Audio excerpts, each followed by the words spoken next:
Bueno, la información que circuló exactamente refería que el sindicato tenía 53.639 días de permiso. Esa información no es cierta y voy a permitirme demostrarlo. El día laboral, los días laborales, del año 2017 son 222 días. Si uno le resta a eso los días de vacaciones y los días del fin de semana, daría que si hacemos la división entre esos días de permiso que dicen tenemos con los días laborales del año, daría que 241 dirigentes sindicales tendrían permiso permanente. Y eso no es cierto. Tenemos 53 dirigentes nacionales con permiso permanente, y es importante tener en cuenta que la Unión Sindical Obrera tiene 25 subdirectivas distribuidas a nivel nacional, de norte a sur y de oriente a occidente. Por lo tanto, esa información no es cierta, lo manifestamos pues con estos datos muy concretos, y naturalmente nosotros buscamos que el pliego nos permita mantener un derecho fundamental que se llama la progresividad, tanto en las partidas económicas como en el tema de beneficios para ejercer la actividad sindical. Esa recompra que ustedes hablan del 10% de las acciones, eso es una suma importante, digamos, si la quiere hacer el gobierno en materia fiscal, queda bastante enredado. ¿Ustedes qué propuestas o qué alternativas tendrían para esa recompra? Bueno, nosotros colocamos referentes, por ejemplo, lo que ocurrió en Rusia cuando se presentó la crisis de los precios internacionales. El gobierno ruso decidió recomprar acciones y darle más participación al Estado en las empresas. Nosotros consideramos que una línea estratégica en la economía del país, como es la industria del petróleo, debe estar en manos del Estado. Y por supuesto que el Estado puede asignar recursos para la compra de acciones. Por supuesto que es un proceso de negociación, es un punto de los varios que planteamos y será objeto de discusión en la mesa con Ecopetrol y con el gobierno nacional. En otros aspectos del pliego de peticiones, ¿ustedes qué responden, digamos, a lo que se ha venido produciendo de mayores, digamos, cantidad de vuelos, el tema de materia de vuelos, en materia de bono que hablaban por trabajador? ¿Eso es cierto o qué se puede responder al respecto? Bueno, empiezo por la pregunta relacionada con el bono. Efectivamente, en todos los procesos de redacción de pliego de peticiones se plantea el pago de un bono para los trabajadores, pero eso hace parte de la petición inicial y finalmente se terminan pactando, si hay voluntad de las partes, un incremento salarial que está muy pocos puntos por encima del IPC y hace parte del escenario propio de una negociación. Ahora, si a Ecopetrol le decimos que nos incremente el IPC más 4 puntos, nos ofrece 0. Entonces tenemos que hacer una propuesta, por supuesto fundamentada, porque además de eso cabe aclarar que la capacidad adquisitiva de los trabajadores de Ecopetrol se ha visto afectada sustancialmente, como quiera que en el año 2003 un laudo arbitral nos dejó año y medio sin incremento salarial. Ahora, en lo relacionado con viáticos y tiquetes, esa información tiene exactamente el mismo comportamiento y el mismo cálculo de estos días de permiso que acabo de referir, es decir, no se ajusta a la realidad, por supuesto, y también quiero dejarlo claro, hemos planteado que se avance en la garantía de algunos derechos moderados, por supuesto, para hacer la actividad sindical. Pero entonces, ¿y en eso tengo que contemplar justamente ese tipo de derechos?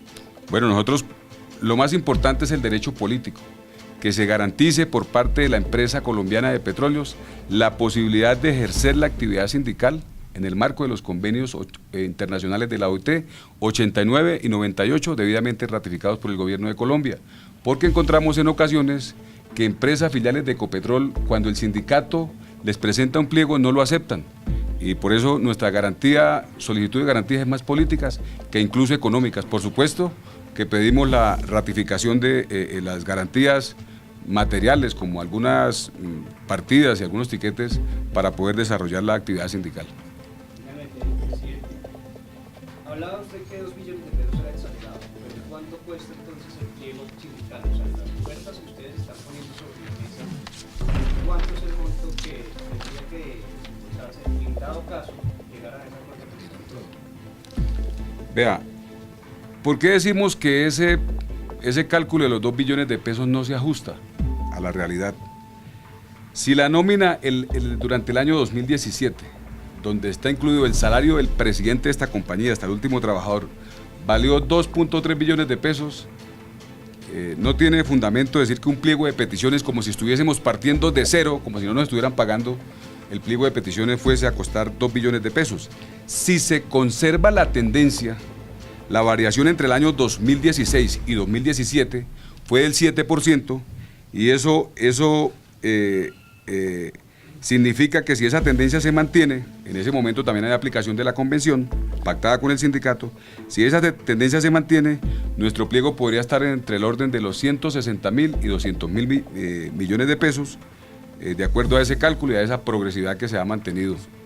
El pliego de peticiones cuesta 160.000 millones de pesos. Ese resultado finalmente lo podrá determinar con precisión el acuerdo que se pacte con la empresa colombiana de petróleos. Las ofertas. Lo que se pacte, lo que se pacte. Ahora, para la agencia de prensa de la Escuela Nacional Sindical, si usted baja aquí a la calle, ¿qué le diría o cómo le explicaría a un ciudadano colombiano o una ciudadana colombiana que esta negociación colectiva es importante para él o para él? Le diría que vamos a empezar un proceso de negociación y el resultado de esa negociación tiene impactos sobre los colombianos. Si la empresa colombiana de petróleos es privatizada, todos los colombianos, independientemente que trabajen o no para la industria, nos vamos a ver afectados porque si privatizan el activo más importante que tiene el país, vamos a tener que asumir más reformas tributarias para compensar lo que produce Ecopetrol. Y la invitaría o lo invitaría para que nos acompañe en este proceso de defensa de Ecopetrol. Es más, con ocasión a su pregunta, hemos invitado a congresistas. Mañana tenemos un desayuno con congresistas de las diferentes bancadas políticas para explicarles la importancia de Ecopetrol y para decirles que desde el Congreso nos ayuden a defender la empresa colombiana de petróleos. Una segunda. Un trabajador o una trabajadora de la industria petrolera o del petróleo, contratista, tercerizado, ¿por qué para él o para ella es importante este proceso de negociación colectiva? Los trabajadores tercerizados constituyen la mayor parte de la población que trabaja para Ecopetrol, aproximadamente el 80%. Y en el año 2015 fueron duramente golpeados, les bajaron el salario entre un 25 y un 45%. No tienen estabilidad. Buena parte de ellos laboran 21 días distante de su familia por 7 descansos. Por eso nosotros consideramos que en este proceso de negociación hay que avanzar significativamente con esta población que labora para Ecopetrol y que constituyen la mayor parte. ¿Cuál es su mensaje para el presidente de Ecopetrol hoy? El mensaje para el presidente de Ecopetrol y para el gobierno nacional es que el sindicato privilegia el diálogo, tenemos la voluntad de encontrar un acuerdo en la mesa de negociaciones, un acuerdo que garantice la progresividad de los derechos sociales y laborales y, por supuesto, lo más importante, incluso por encima de los aspectos económicos, garantizar la defensa de la empresa colombiana de petróleos. Gracias. Presidente, disculpe, yo le insisto en el tema, porque usted me decía que 160.000 millones sí es lo listado, pero si uno hace el listado de las peticiones, de las propuestas que ustedes están llevando a la mesa, yo quisiera que me respondiera cuánto cuesta esa propuesta de peticiones, no lo que valdría o lo que valdría si llegara a ser pactado, a grosso modo, en neto, en grupo, ¿cuánto costaría ese pliego de peticiones? Bueno, nosotros no hemos hecho el cálculo preciso de cuánto puede valer el pliego de peticiones.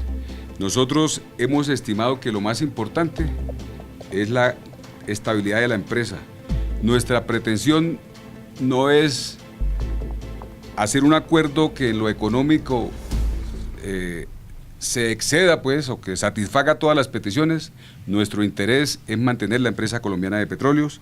Y ahora, estas cifras que yo le refiero, o que les refiero, lo hace precisamente en cuenta teniendo los antecedentes, el valor total de la nómina, y hay un dato muy concreto que creo que permite ilustrar que de ninguna manera aquí se busca afectar la empresa colombiana de petróleos en lo económico.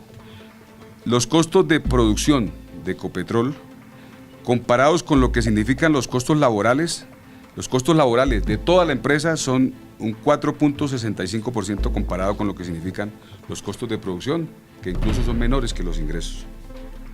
en el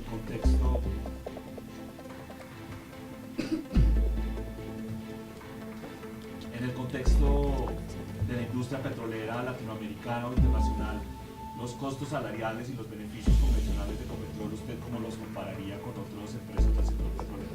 Nosotros estamos incluso por encima de los estándares mundiales. Estamos un poco, 2 puntos tal vez por debajo de Pemex, que es la empresa de petróleos mexicanos, por debajo de YPF, que es la empresa argentina, y por debajo de Petrobras. O sea, los trabajadores de Ecopetrol ganan menos en América Latina, en otras empresas petroleras latinoamericanas. Si se toma un marco de referenciación con el resto de empresas de América Latina, sí, en esos casos concretos sí. Ahora, si miramos por ejemplo lo que ocurre en Noruega, pues muy distantes todavía de esa realidad. Obviamente es otra realidad la que se tiene en Noruega. Bueno, presidente, bueno, ahora hablando de plazos, a las 10 de la mañana ustedes se instalan en la mesa 2%. ¿Cuáles son los plazos que ustedes como sindicato están planteando para esta colectiva? ¿Cuándo esperan tener un acuerdo? ¿Cómo ven esos tiempos? Nosotros vamos a negociar de acuerdo a los términos que define la ley, una etapa directa de 20 días. Si no hay acuerdo entre las partes, una prórroga de 20 días, estamos en disposición plena de agotar todas las prórrogas. Nuestra voluntad es encontrar un acuerdo, independientemente si es en la primera o en la segunda fase o en el último día de negociaciones. Ese es nuestro propósito en este proceso que comienza hoy a las 10 de la mañana con Ecopetrol. Bien, vamos a hacer entonces la última pregunta para culminar la rueda de prensa. ¿Ustedes han podido hablar con el presidente de Ecopetrol o con las directivas acerca del pliego y le han manifestado si están o no de acuerdo o qué percepciones les han dado ellos sobre esas peticiones que están haciendo ustedes? Bueno, la empresa ha hecho unas manifestaciones oficiales en las que ha dejado el mensaje que tiene voluntad de encontrar un acuerdo. Nosotros somos corresponsales a ese planteamiento que hace la empresa y tenemos toda la disposición de encontrar una salida negociada. Esperamos que la empresa en la práctica, en el escenario propio de negociación, permita materializar esa voluntad. Como sindicato, esperamos que ese sea el escenario adecuado para finalmente pactar un acuerdo que permita seguir defendiendo la empresa colombiana de petróleos y, por supuesto, mantener los derechos de los trabajadores al servicio de la empresa colombiana de petróleos.